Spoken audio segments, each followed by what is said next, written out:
On the first panel, as we all know in our lives, we sit down and we either have money and no good idea, or we may have a good idea and no money, and we need to put the two together. So this panel is to address that, to talking about the equity involved in getting businesses going and the people you need to do them and the outcome of successful businesses today. Without further ado, I'm going to go ahead and have Scott Sanderson.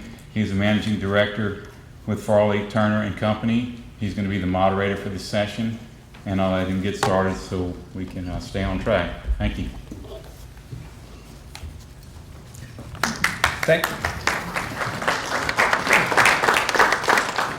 Now that's way premature, guys. Way premature. Greg, thanks, and I want to thank Jim Slatton as well for setting this up.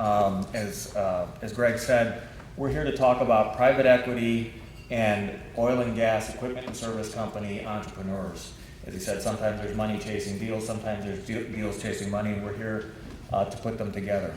You are primarily privately held businesses, entrepreneurs. You've started your business. You spend a lot of time working in the commercial markets, selling your products, selling your services, putting together new services and new products and moving into new basins. We're here to talk a little bit about the capital markets. And that's something that probably you only do once or twice or maybe 3 times in your career. Some of these guys have done it a couple of times. And so it's probably not something you think about every day, but we think it's something that you should be thinking about, and it's never too early to start. So we have a terrific panel. 3 different private equity groups represented along with their portfolio companies.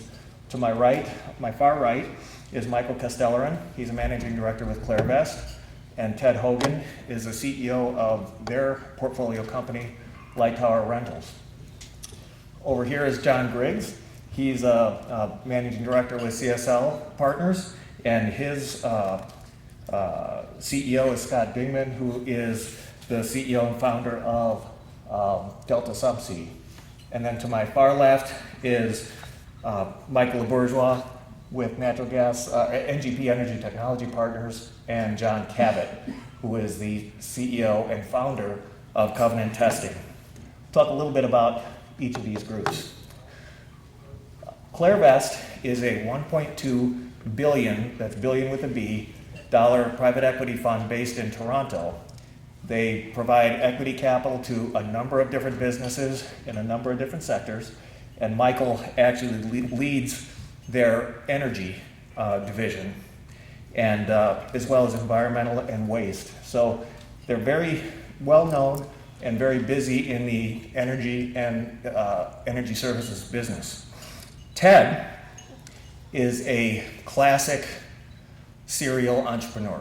He started as a roustabout. He's done all kinds of things in sales. He started a trucking company, started a drill bit company, and several years ago started Light Tower Rentals.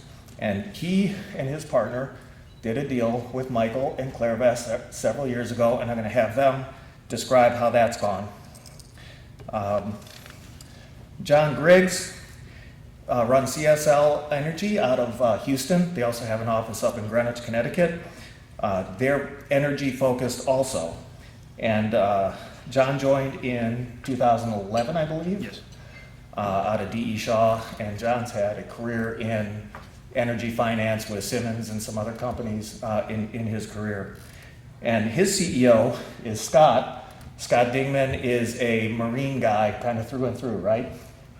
He's been with Oceaneering, CalDive, as well as some other companies, and he has an interesting story about getting together with John to expand and diversify his business in the marine subsea ROV sector.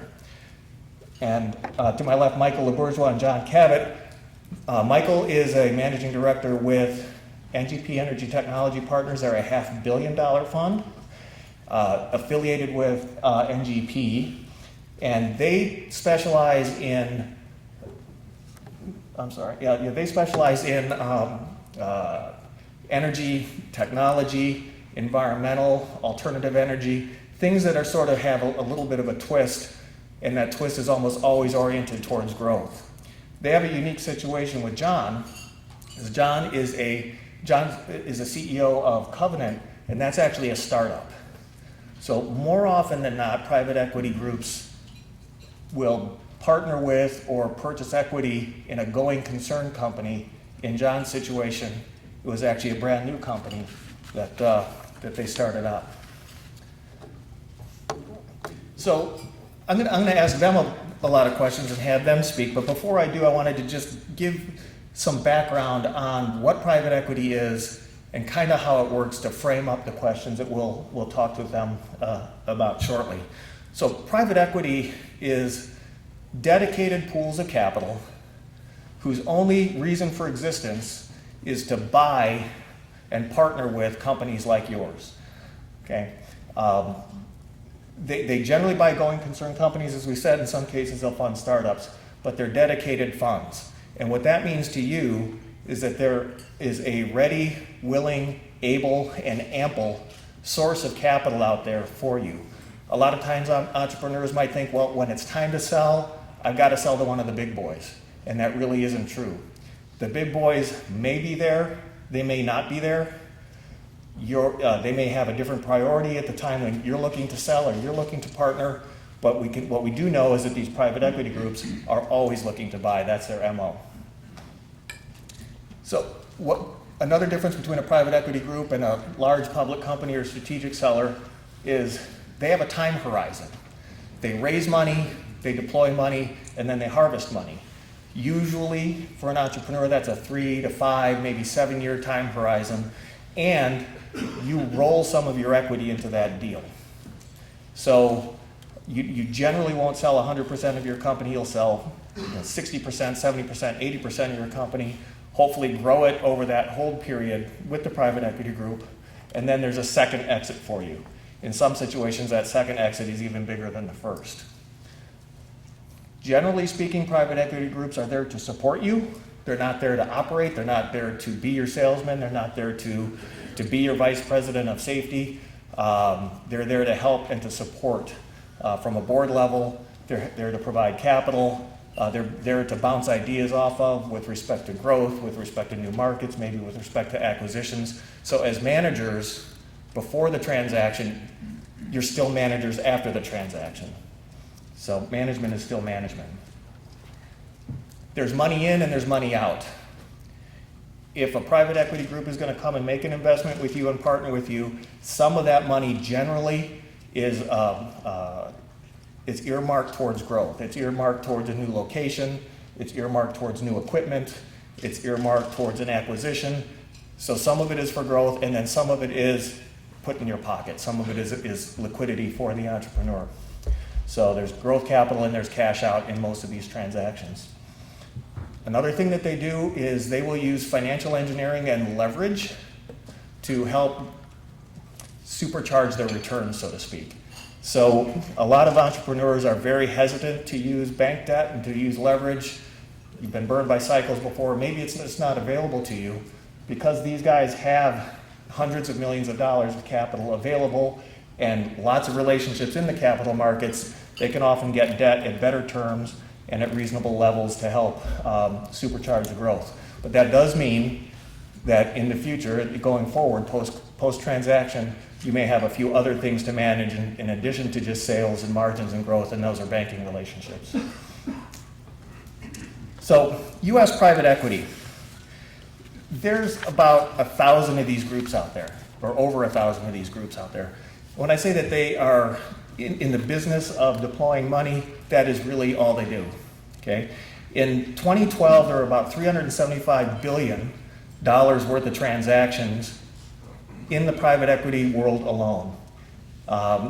2011, about the same amount.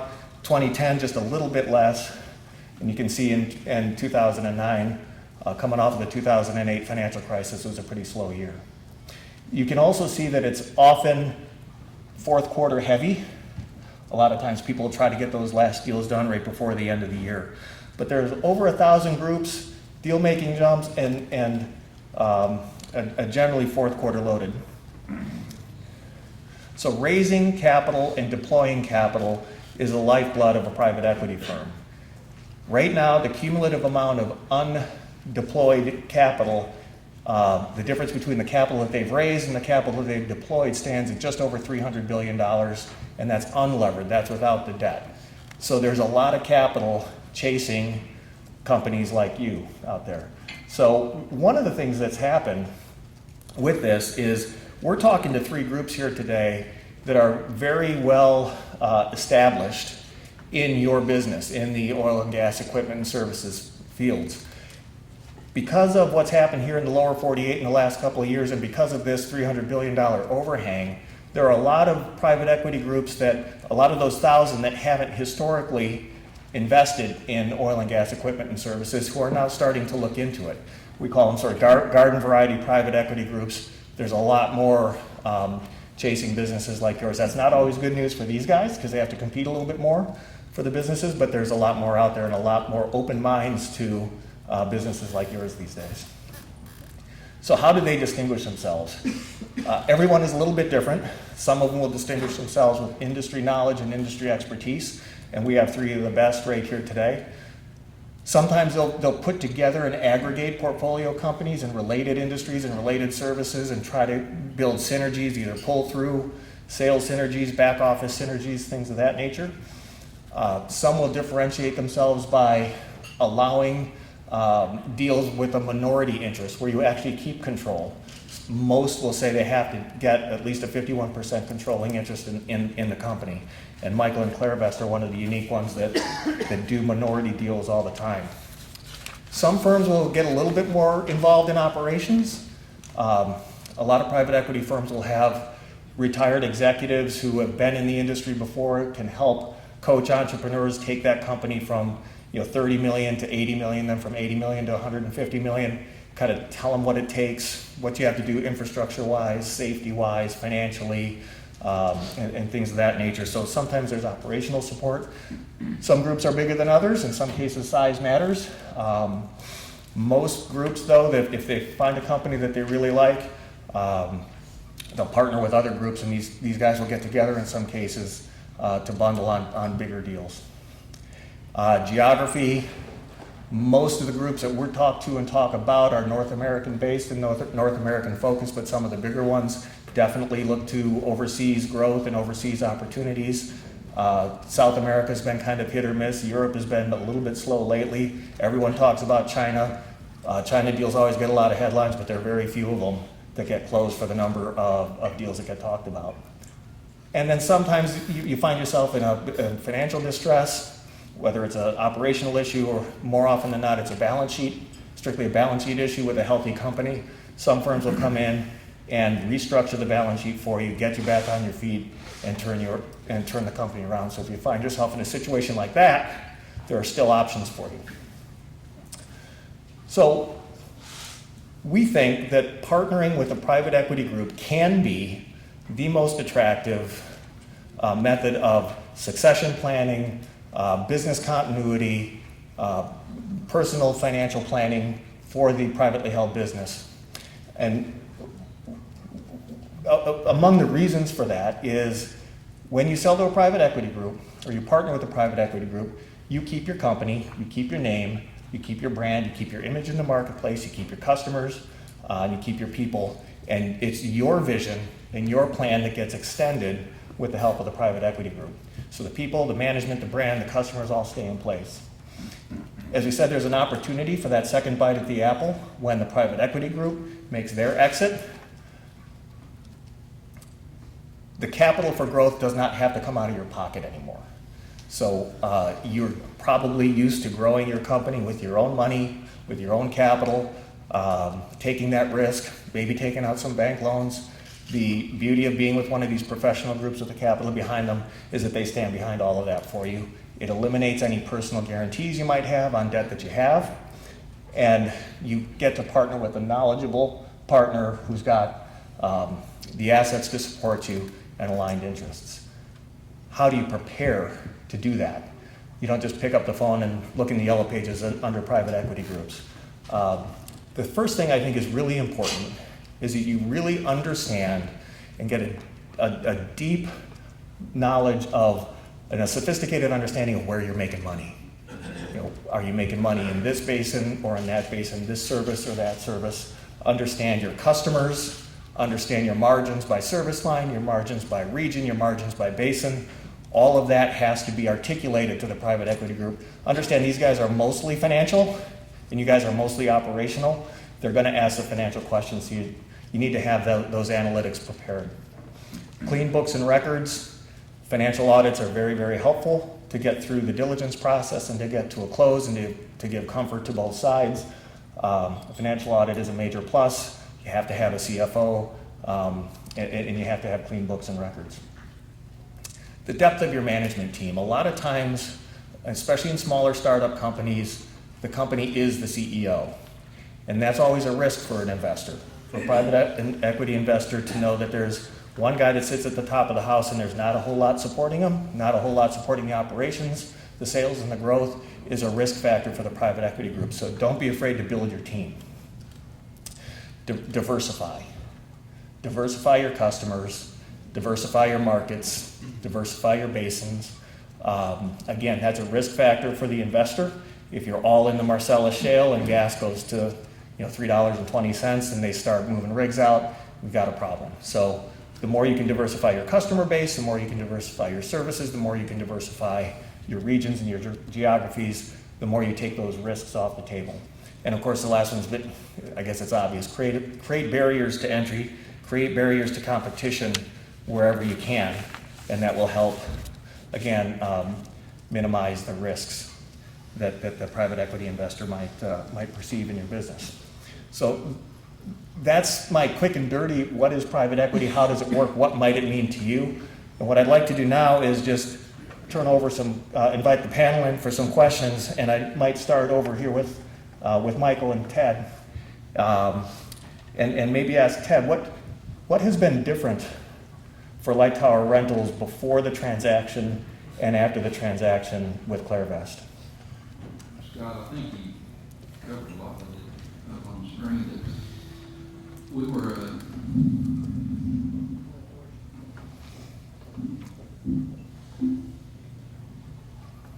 a small regional company when Clairvest came on board, and now we're national.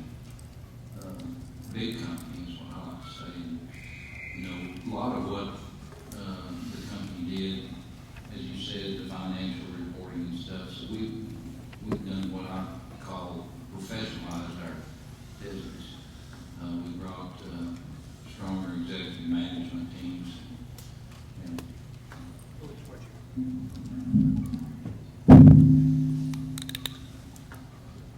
is that working now? And stronger branch and regional management teams. And we've upgraded our technology and just all aspects of our business. And Clairvest has been helpful in that. Clairvest is a company that, like Scott said, they don't operate. They invested in our company because of the management team and our proven record at the time. And they kind of stay in the background and let us operate. Now, when they get their reporting, they ask questions and have some very good suggestions from time to time on how to do things better. And it's really good because we don't always agree on what's the best way to do it, but we always have productive discussions about it. And more often than not, I win. But it's been a great relationship and a great partnership. And another thing, all private equity groups are different. And you need to look at where you are in your business and what you want to do with your life. And, at our time, it was our baby. We had a lot of opportunity to grow it that we were missing out on. So we were looking for somebody that wanted to keep us, and we would have a big part of everything going forward. And that's what Clairvest allowed us to do, so that we could still take part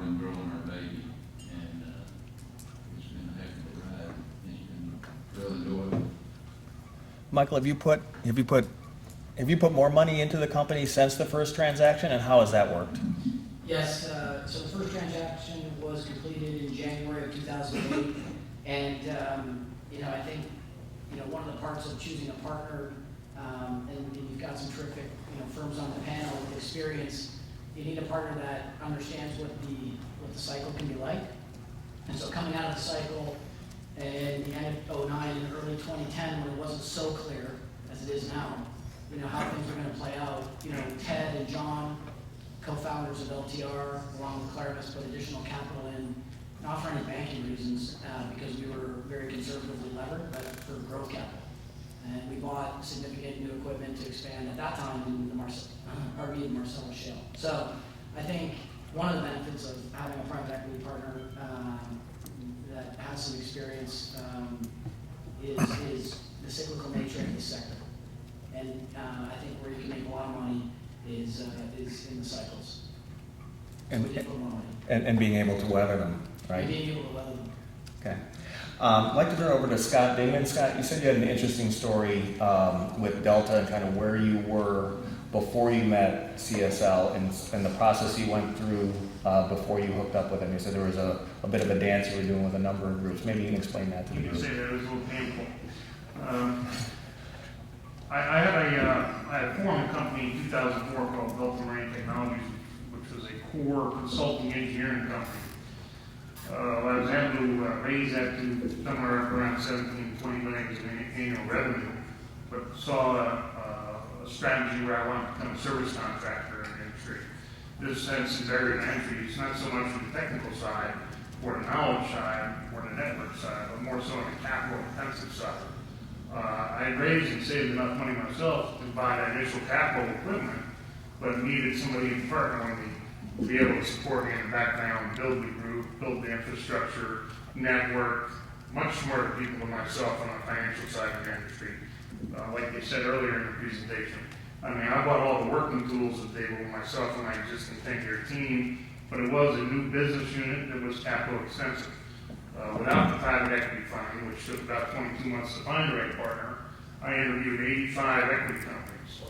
We narrowed that down to 3, and my new partner sits next to me today. You have to be aligned with your equity partner. They have to have the integrity, the initiative, the drive, the foresight, the willingness that you have as a founder. It is my baby. I have 30 years involvement. I want a partner who's going to support me throughout that. John, anything to add to that?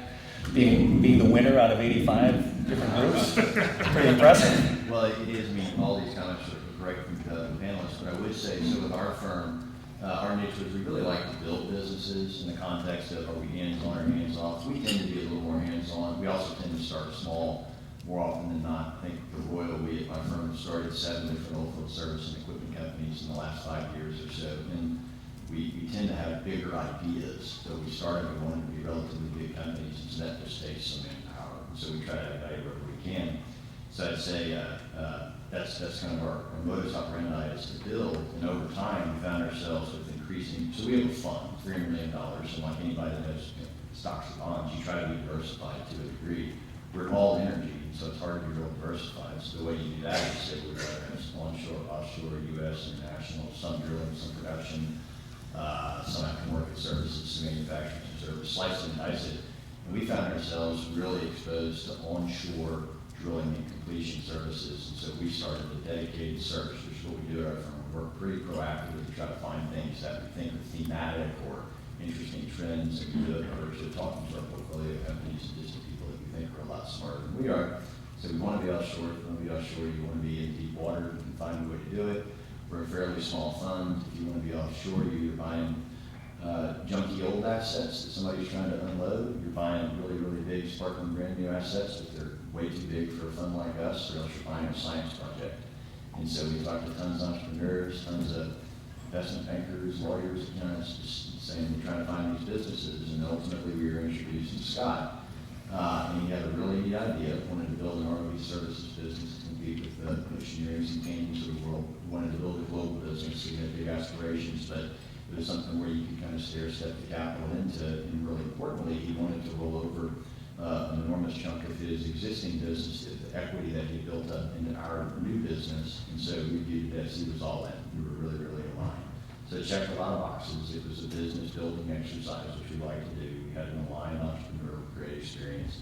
It was a space that we proactively wanted to find ourselves in, and just got connected through a mutual friend. So it worked out really well. You know, we're 5 or 6 months into it, so we're still getting the business built, but so far so good. So. Okay, thanks. John, I'd like you to tell your story a little bit. You've obviously had a lot of experience onshore with some bigger companies, decided to step out on your own, start your own company, and found NGP, Energy Technology Partners, and Michael. Yes, sir.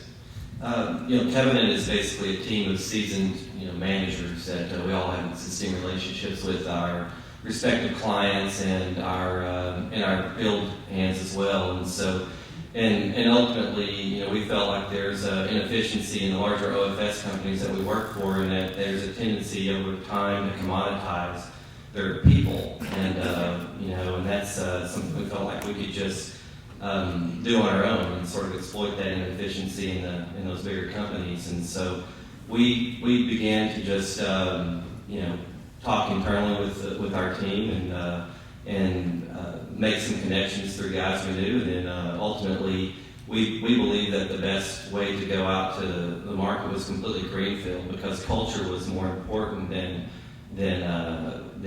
buying market share with doing a small acquisition. So we met with multiple private equity groups and high net worth individuals, and ultimately, natural gas partners, and then along with natural gas partners ETP, we started a covenant underneath Catapult, which is ultimately a holding company that provides back office support and HR, HSC, accounting, and so we have best in class all of those things. So it's more back office support for us, and helps launch us into a better position in the marketplace, especially on the exit, because all those things you talked about, clean books and all of those internal systems, they're there from day one. And so that's kind of how we started. And it's 6 months into it, and it's going really well. Good. Michael, how did you guys make the decision or analyze the decision to back John in well testing and flowback as a sector? Yeah, I think that we, like CSL and Clairvest, we do look at macro trends going on in the industry, and what we want to find is we're looking for opportunities where our companies can create kind of outsized return for their customers. And what I mean by that is services or technologies where we come in, we provide a premium service, and for the cost of that service, that operator can either avoid a major incident or potentially have a much higher return on their investment, which could be through EUR or just a higher production rate. At the same time, John referenced earlier Catapult Group. So what we try to do is when we see a good team, what we're trying to do is marry up a good team with the best assets in the business. And if we think we've got the right team that has the right relationships, knows the right people to hire, then we partner with them, provide them with the capital. And what we want to build around them is all the things that they need to go out and do what they do best, which is out in the field, operating, servicing the customer. So we put the Catapult Group together to serve as a way to accelerate these businesses into the market by providing all of the back office functions. So you come in, you say, I know the customers, I know the people, I know where to get the best equipment, and we say, well, we'll put everything around you to make sure that you can get into the market as quickly as possible. Okay. I'd like to talk about alignment.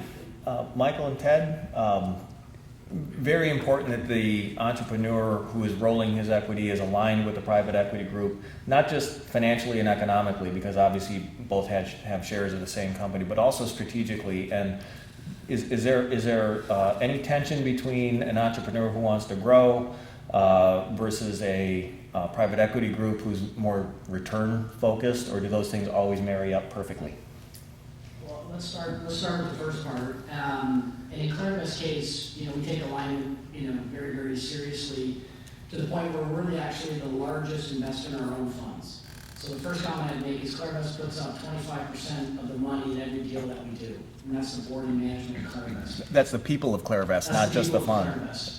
And our limited partners, pension funds and the like, make up the remaining 75%.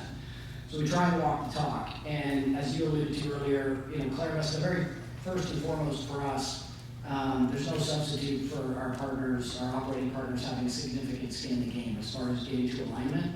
And to the point where, our preference, frankly, is to do minority deals where we own less than 50% of the company. We're very comfortable with that.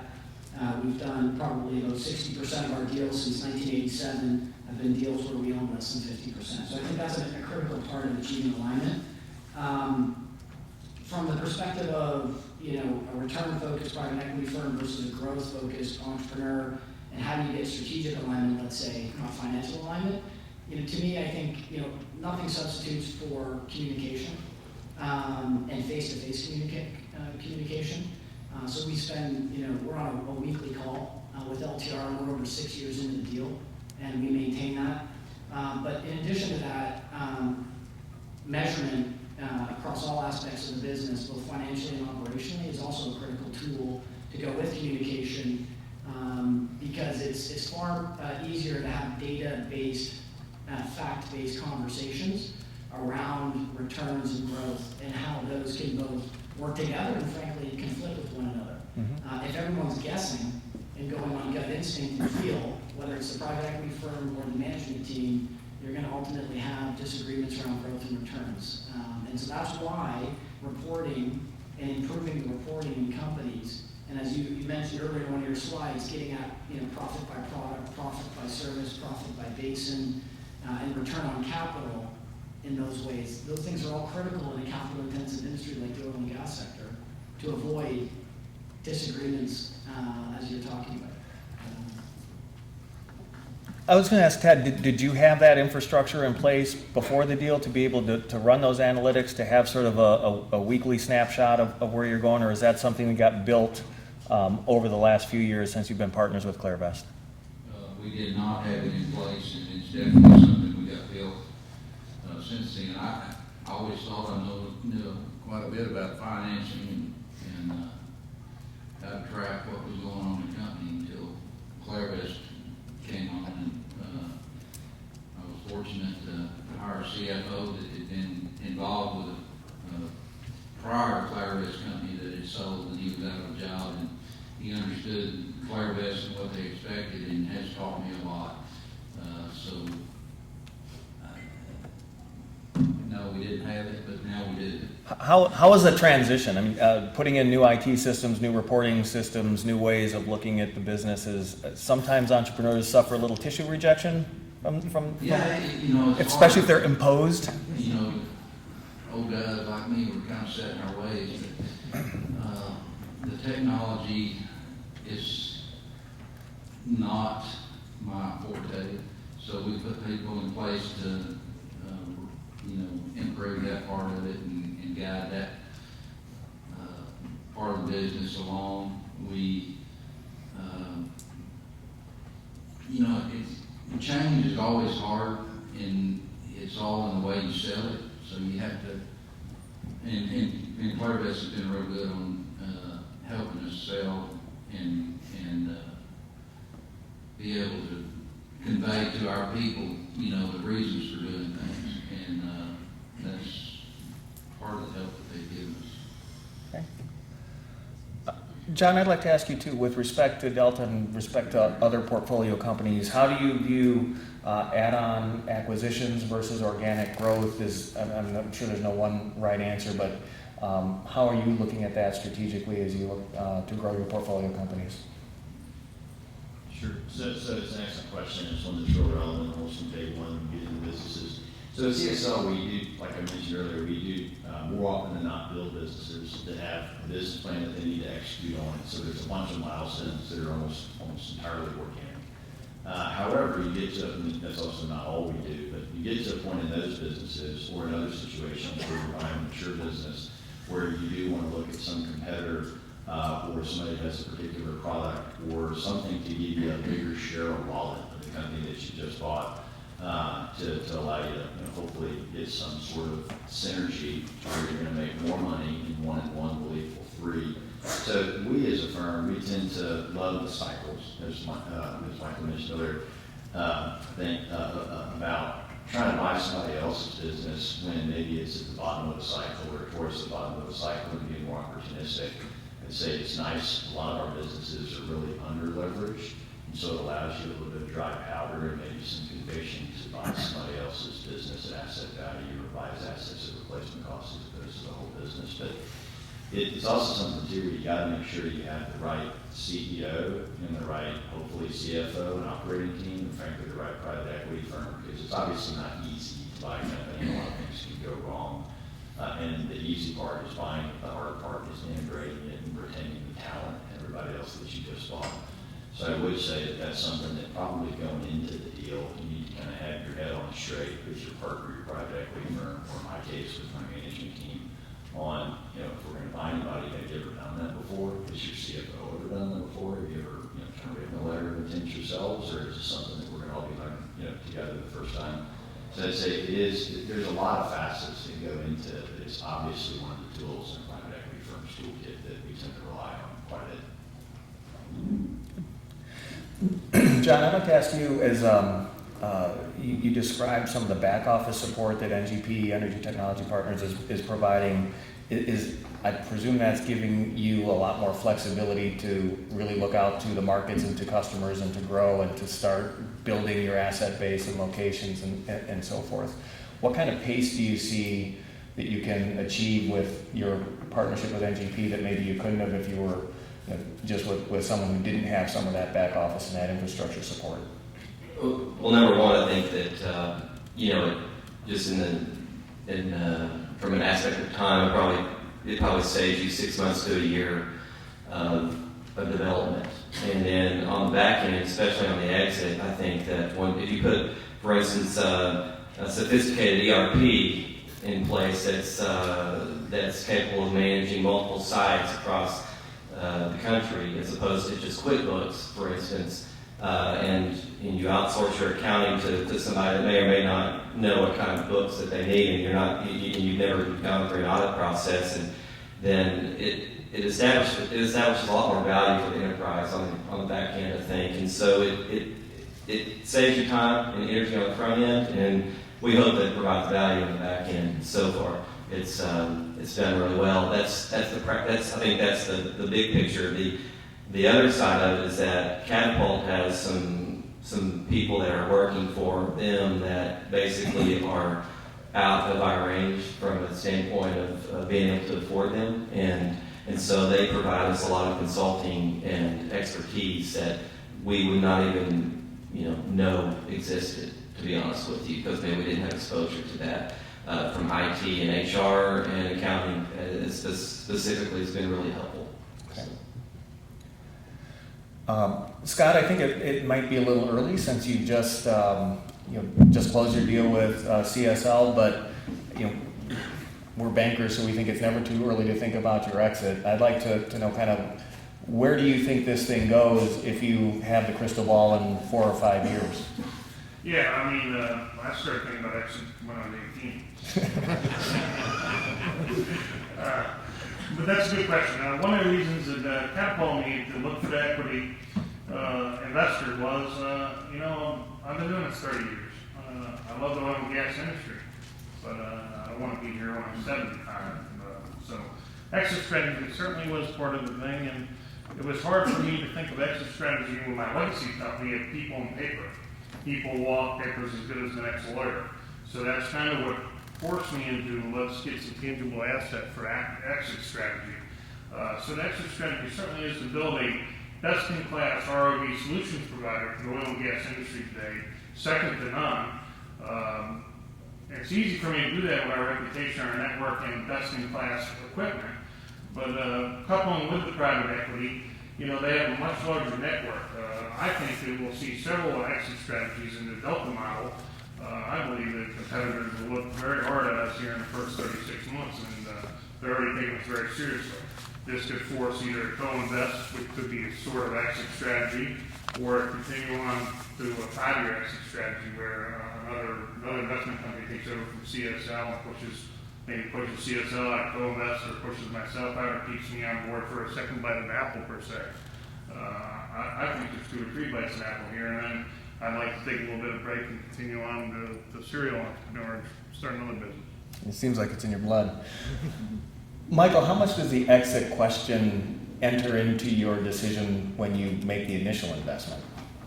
I think we don't go into investments without first, mapping that out. And it doesn't always work out the way you think it will, but we not only map it out, but we map it out in conjunction with where the management team is and where they see the exit going, because it's important. Alignment was mentioned earlier. If you go into one of these, it's a relationship, it's a marriage. If you go into one of these where you're misaligned, then from day one you're likely going to have disagreements. And so if private equity group can win, even if you get to a valuation of this, and the team only wins if you get here, then from day one, there are 2 different agendas, and there are 2 different paths to get there. So you're going to have some conflict along the way. So I think it's critical that people, if they go into one of these arrangements, that you are on the same page as far as the exit is concerned. And one other thing that I think is worth mentioning, Scott said earlier, not all these private equity groups are different. We all have our own way of thinking about things. We all have our strengths, our weaknesses, and there's a perception out there that private equity is load you up with debt, put this wet blanket on top of you. You're going to be operating without any capital to grow, and so that's not going to be a whole lot of fun. That's not the way it really is for across the whole universe of private equity groups. Some private equity groups may have that strategy. I think you have up here 3 groups that are focused on growth. They want to work with you to build a company, and we only win if we have the right alignment again. We only win if we get to the same place, which is growing the business and giving you guys the resources and the capital and support that you need to grow your business. So I think it's important that that distinction is made between levering up with a bunch of debt versus partnering with a group that wants to grow the business with you. Especially in this industry, right?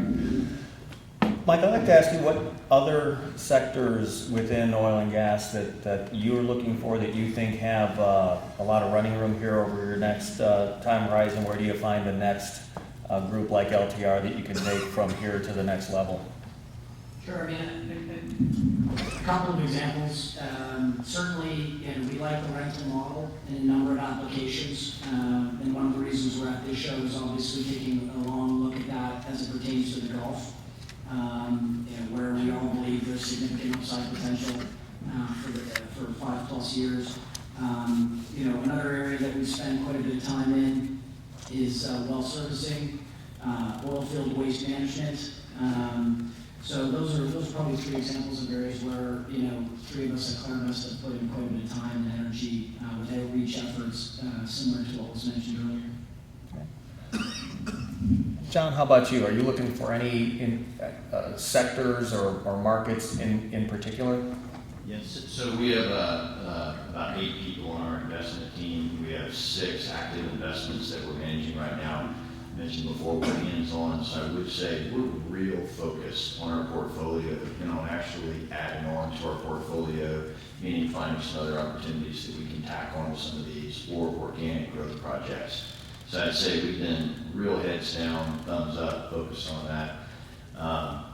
We have a few thematic things, which I'll keep close to the vest, that we are kind of doing some work on, but I would tell you that nothing beats that opportunistic phone call of a capable entrepreneur that's a friend of a friend or somebody that I've worked with in the past that has a bright idea. So I'm always on the lookout for that phone call, much more so than I am a theme or a bottleneck or a trend. And that's 9 out of 10 times your best deals. So we're always open for business for the right entrepreneur in the right situation. And how about you, Michael? Are you more opportunistic? Are you more looking for specific sectors or specific regions or services and equipment and so forth?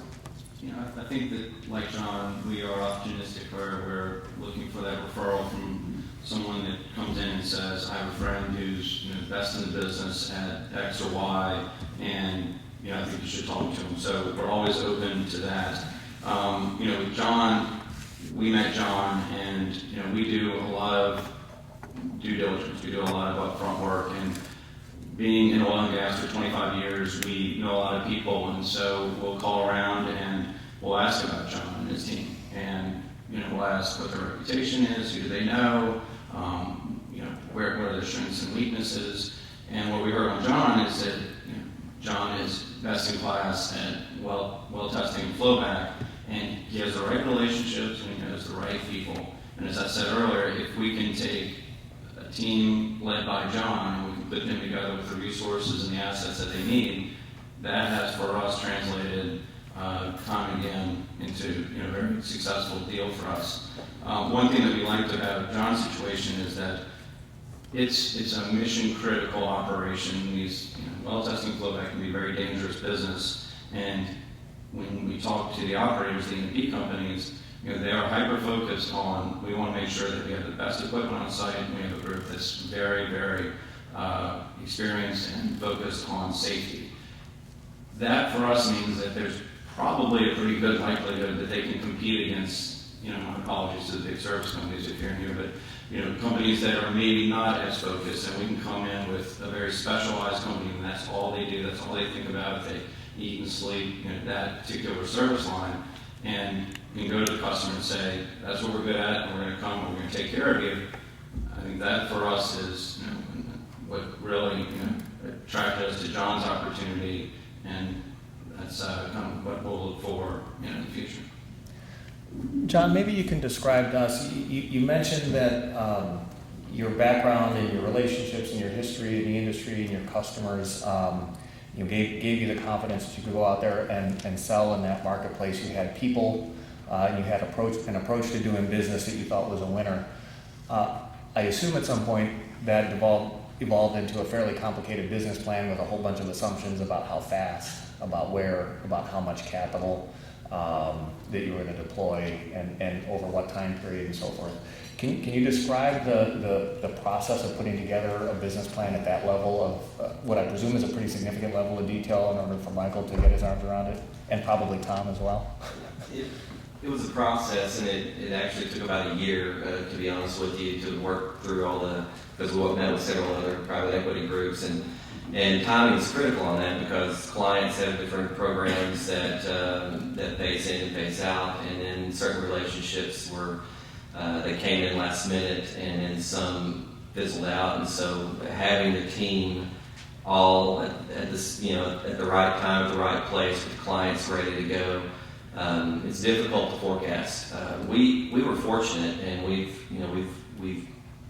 we've met our forecast and exceeded it. There was probably some luck in that for sure, but I think that ultimately just that those critical relationships with clients and those critical relationships with field hands, and that's something that you just have to manage.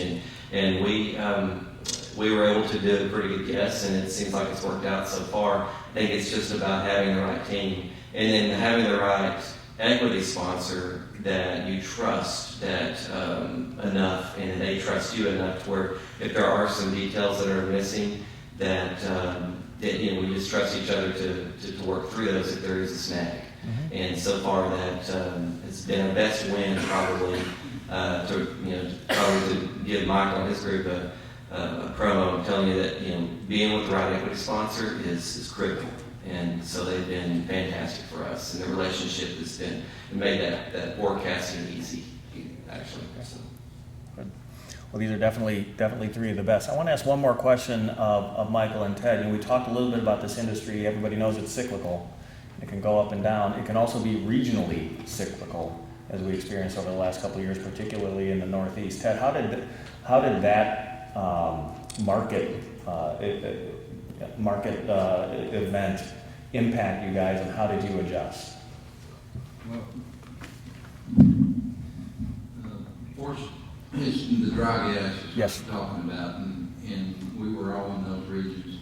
Fortunately, our equipment, most of it has wheels, and we've been able to redeploy that into markets that continue to have growth rates. The oil and gas markets, however, however, someday we'll come back, and so we're trying to maintain a presence with the customers that are staying, so that when it does come back, we're ready for it. When you say that you have weekly calls and you've got an IT system now that gives you very routine reporting, I presume that gives you some maybe early warning detection or early warning signs so you can start making those moves sooner? Is that part of your modeling working with Clairvest? Yes. Yeah, definitely. And I think one of the things that we spent a lot of time in 2008 when we invested was geographic expansion for that, both for growth but also for the risk management that diversification provides. And so it's played out in that regard. Not all the regions we thought, but the general premise has definitely been an important part of the strategy. And I'm assuming Clairvest then did not freak out when you had to take your equipment, put it on the trucks, and move it to different locations. That can cost you a few weeks, and that can cost you a little bit on your budget and your plan and so forth, right? Okay. A great example of when we stepped down to San Juan, in the San Juan Basin in the north corner of New Mexico, and brought 10-year-old tanks that were fully depreciated up to the Bakken and set up shop in the Bakken, and those tanks had a great second life. Awesome. Well, we have a few more minutes, and I'd like to open it up to questions from any of you to any of our panelists. And just go ahead and stand up and bark out your question. I'll repeat it if nobody can hear it. Anybody? Yes?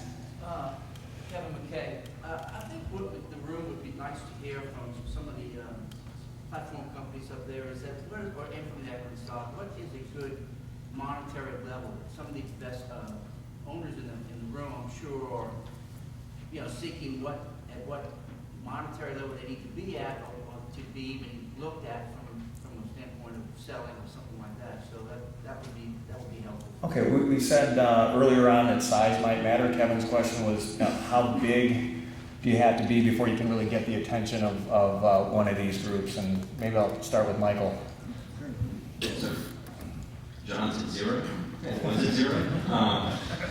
So it can range from 0 up to any number, but it's really, I think for us, we'll certainly get interested in a smaller company that's earlier in the life if it fits the criteria, if we feel as though it's a team that can scale the business. So, but at the same time, we have to be cognizant of, and I forget who mentioned it earlier, I think it was John Griggs, that there are certain businesses where it's a better fit for a private equity group that has maybe more capital because, let's say, a spread of equipment's $10 or $15 million a spread.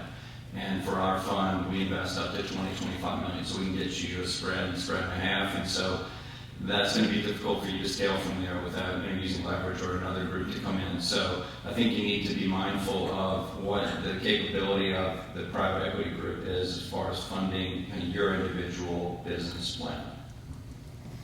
Okay. That's the same. Same. Michael, what about you? You've got a slightly larger fund. What? Clairvest is investing in a $467 million fund. So unlike these gentlemen, we're generally not involved in startups. So generally speaking, we're looking at businesses that are generating earnings in the $5 million and up range. But I think your question goes to the heart of why you need, advice from a Farley Turner, and why you need to meet a number of groups. Because there's a fit in terms of the size of the fund and the check. That's an ideal fit for that fund, as well as the cultural fit and the knowledge fit, et cetera, with the private equity group as well. So our fund, isn't doing the startups. Gentlemen on the panel have experience and a desire to do that. There are going to be a tremendous number of 1,000 funds that Scott brought up that wouldn't look below 20 million of earnings. And so every fund is different, and it's important for you to know if Clairvest is investing a $20 million check in your company, is that going to matter? For the management team at Clairvest, is that going to matter? If it's a $460 million fund, that's a good check. A $40 million check, a $20 million check. If it's a $5 million check, are you going to get the time and attention as a portfolio company that you deserve if it's a $500 million fund writing a $5 million check? I mean, these are good questions for you to be asking with your advisor in assessing that fit. So there are a broad diversity of funds with different investment criteria and different scales. So we can see the number can go as low as 0. That's a pretty unique situation. But I would say in general, earnings, $5 million or so, is what gets you into a ballpark where a bulk of those 1,000 private equity groups would be interested in taking a look at you and would be worth the time and effort on both sides. Okay. Yes, in the back? Just to go over the basics, typically my experience from dealing with private equity or venture capital, one of your panelists mentioned the lead blanket of debt. 9 times out of 10, I've seen where it's typically preferred stock, which can be structured as a hybrid between debt and equity, and that tends to get bogged down in a lot of negotiations. In addition to that, 90% of the private equity I've seen is always invested in a C Corp, which also has a tendency to throw some of the owners off balance in what they're currently doing and converting from an S or LLC to a C. Mm-hmm. Are you providing any other services for that migration to keep from getting taxed or outside the box? Sure. All right, so on the, Yeah. so on the first piece on preferred equity, it depends on the situation. I mean, with John and NGP today, we're on a common stock basis. We're both in common stock. There are situations where preferred instrument is necessary for us because we're maybe coming into the business much later in its evolution where the owner's basis is very low and we're coming in at a much higher level and we're coming in as a minority partner. And we might put $10 million into the business and it's got $50 million in revenue and we value that business and we're in a position of being in a minority. So what we're asking through the preferred instrument is that we're just included in a lot of things and that if we invest today at a higher valuation and then 2 days later you want to sell at a lower valuation than that, we have some protection against that. So that's the first piece. On the second piece, we try to structure things in a way that are tax efficient for both sides. And we will invest in an LLC, and sometimes what we have to do is we have to put what's called a blocker organization in place, which is we have the private equity fund, we have the business, and we invest through a C Corp into an LLC. Now the owner comes in as an LLC owner, so we're in the C Corp owners, but we're all in the LLC. So it preserves the ability for the owner to be in the LLC. So there are ways to get around that. There are ways to structure it. It just needs to be communicated up front with private equity group if there are certain tax features or nuances to the deal. I'll just add on the tax attributes in energy. Your experience is valid, and I can't argue with what you've seen. But since you have so many MLPs and flow-through entities in energy, I'd say it's 90% of the companies that are created to invest in energy companies are now flow-through entities like LLCs. Maybe in venture capital or in other industries where you don't have what's going on with all MLPs, it's the other way around. But I'd say it's really not been that. It's shifted dramatically. The only thing I'd add on the concept of a convertible preferred share, an important consideration for us when we're looking at that is are we going to be a minority shareholder? And secondly, how much capital is being taken from our investment, how much capital is being taken out by entrepreneurs versus staying in the business for growth? And those are important considerations for us when deciding between the structure. I don't know if it was Michael who brought up earlier, somebody brought up earlier the concept of making sure an alignment under various growth scenarios and exit scenarios. Where's the private equity firm in the money? Where's the management team in the money? And that gets to the heart of your question on the convertible preferred share, is what kind of preferred return coupon, let's call it, is sitting with that convertible preferred share. And I think that it becomes an important consideration when you think about different scenarios for growth and who's going to make money under those different scenarios. Do we have time for one more? One more, maybe? Going once? Going twice? Okay, I'd like to thank our panel. I appreciate the discussion. I think it went very well. And for all of you out there, keep working in those commercial markets, keep growing your businesses, and we hope to see you in the capital markets real soon.